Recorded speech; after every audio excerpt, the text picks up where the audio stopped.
I think the reason Napoleon didn't negotiate in time to save his empire is absolutely fascinating, because it brings you absolutely to the heart of the man, to the core of his personality.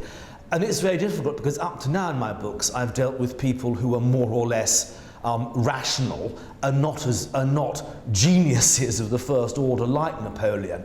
So Napoleon is a very difficult character to fathom, really, because he is so extraordinary. And I think there were two factors in his reluctance, his refusal to compromise in time to prevent his fall. And the first one, as you say, is an extreme pig-headedness and obstinacy.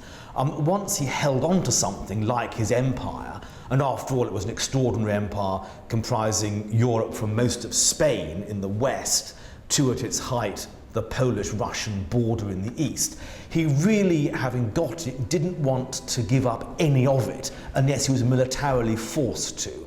So that's the first thing.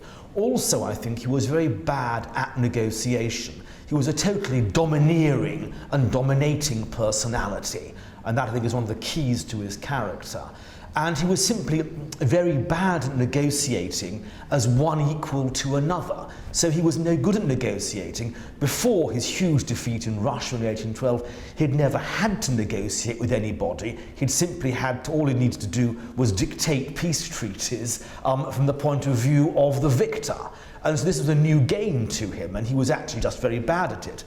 The other point, which I think is one of the key points of my book, and I hope one of the original points about it, is as well as obstinacy and a domineering nature, I think Napoleon also, odd as it may sound, is motivated by fear. And this links to the heritage of the French Revolution.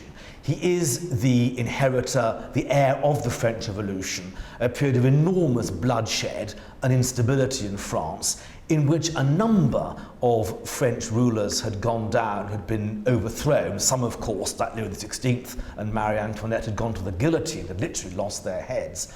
And I think Napoleon always thought, consciously or subconsciously, that if he made a peace with his opponents that wasn't absolutely glorious and victorious, he might go the same way as Louis XVI and Marie Antoinette.